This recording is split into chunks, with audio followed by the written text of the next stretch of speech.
அனைவருக்கும் வணக்கம்.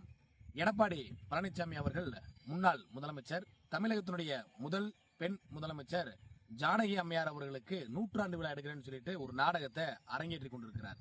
இதே எடப்பாடி பழனிசாமி அவர்கள் தான் ஜானகி அம்மா அவர்கள் என்றாலே ஆகாது என்று பேசியவர் இந்த எடப்பாடி பழனிசாமி அவர்கள். அப்படி இருக்கும் பொழுது எதற்காக இந்த 100ஆண்டு விழாவை அவர் எடுக்கிறார் என்று நம்ம சிந்திச்சு பார்க்கணும்.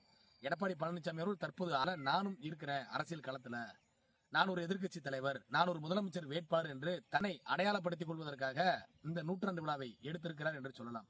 அதற்கு பல சான்றுகளை நம்ம முன்னெடுத்து வைக்கலாம். எடப்பாடி பழனிசாமி அவர்கள் கழகத்தினுடைய ஒருங்கிணைப்பாளர், முன்னாள் முதலமைச்சர் ஐயா OPS அவர்களை வசிக்கும் பொழுது அதிகமாக பயன்படுத்தக்கூடிய பெயர் முன்னாள் முதலமைச்சர் ஜானகி அம்மையார் அவர்கள். அதாவது உண்மைக்கு புறம்பாக ஐயா OPS அவர்கள் 1989 காலகட்டத்தில் அனைத்து இந்திய அண்ணா திராவிட முன்னேற்ற கழகம் அசாத்தியமான ஒரு சூழ்நிலையில இரண்டாக பிரிந்திருந்தது. இரட்டைப்புறா சேவல் சின்னத்துல மாண்புமிகு அம்மா அவர்களும் ஜானகி அம்மையார் அவர்களும் களத்துல நின்றாங்க. அப்பொழுது பெரிய குளத்துல வெண்ணிறையாடை நிர்மலா அவர்கள் அங்கே போட்டியிட்டதாகவும் அவருக்கு ஆதரவாக ஐயா OPS அவர்கள் செயல்பட்டதாகவும் எடப்பாடி பழனிசாமி தரப்பினர் தொடர்ச்சியாக குற்றம் சாட்டுவாங்க. அது உண்மைக்கு புறம்பானது. உண்மைக்கு புறம்பான செய்தியாக இருந்தாலும் கூட ஒரு நியாயம் வேண்டாமா? ஜானகி அம்மா அவர்கள் யார்? அதிமுகவினுடைய ஒரு அணி.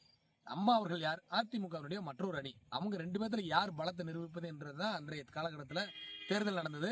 அந்த தேர்தலில் அம்மா அவர்கள் மிகப்பெரிய அளவில் வெற்றி பெற்று அதிக சட்டமன்ற உறுப்பினர்களை பெற்று அதிமுகவை தன்வசப்படுத்தினார் என்று சொல்லலாம்.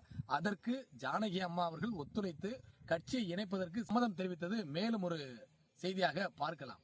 அப்படி இருக்கும் பொழுது எடப்பாடி பழனிசாமி தரப்பினர் ஜானகி அம்மாவிற்காக வேலை பார்த்தார் OPS சொல்லிட்டு தேவையில்லாத வார்த்தைகளை பயன்படுத்துவாங்க. இதுல என்ன ஒரு கூடுதலான தகவல்னு பார்த்தோம் அப்படின்னா, இவங்க ஜானகி அம்மாவுக்காக வேலை பார்த்தார் ஐயா OPS அவர்கள் சொல்றாங்கல்ல, இது எல்லாவற்றிற்கும் பின்புதான் மாண்புமிகு அம்மா அவர்கள் கழகத்தினுடைய ஒருங்கிணைப்பாளர் ஐயா OPS அவர்களுக்கு அன்றைய காலகட்டத்தில் சட்டமன்ற உறுப்பினராக போட்டியிட வாய்ப்பு கொடுத்தார்.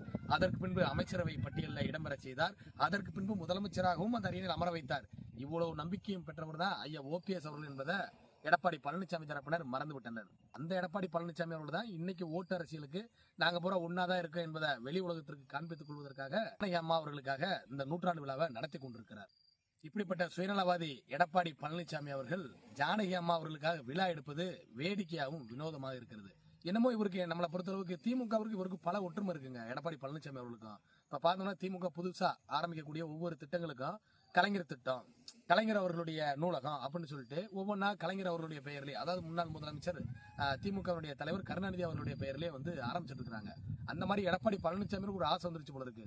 இனிமேல் எந்த ஒரு திட்டம் கொண்டு வந்தாலும், எந்த ஒரு நிகழ்ச்சி நடத்தினாலும், இல்லை எந்த ஒரு பெயர் சுட்டு விழா வச்சாலும் நம்ம பெரிதா வைக்கணும் அப்படின்னு சொல்லிட்டு அந்த ஒரு ஆசையில தான் தொடர்ச்சியா தன்னையே முன்னிலைப்படுத்துகிறாரோ எடப்பாடி பழனிசாமி என்கின்ற எண்ணமும் அதிமுக தொண்டர்களிடத்துல இருக்குத்தான் செய்கிறது.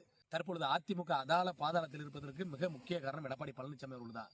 2021 தேர்தல் காலகட்டத்திற்கு பிறகு தொடர் தோல்வியில தான் எடப்பாடி பழனிசாமி அவர்கள் இருந்து கொண்டிருக்கிறார்.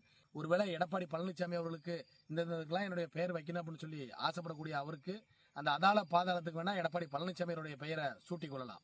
இப்ப வரக்கூடிய காலகட்டத்தில் கட்சி ஒன்றிணைவது அவசியம். 2026 நம்ம ஃபீல்டில் நிக்கணும், களத்துல நிக்கணும், ஆட்சியை பிடிக்கணும் அப்படின்னா எடப்பாடி பழனிசாமியோட தலைமை போதாது. அதைத்தான் தொண்டர்கள் தொடர்ச்சியா வலியுறுத்தி வந்து கொண்டிருக்கிறாங்க. தொண்டர்களும் நிர்வாகிகளும் ஒருங்கிணைந்த அதிமுகவிற்கு தயாராகி விட்டாங்க.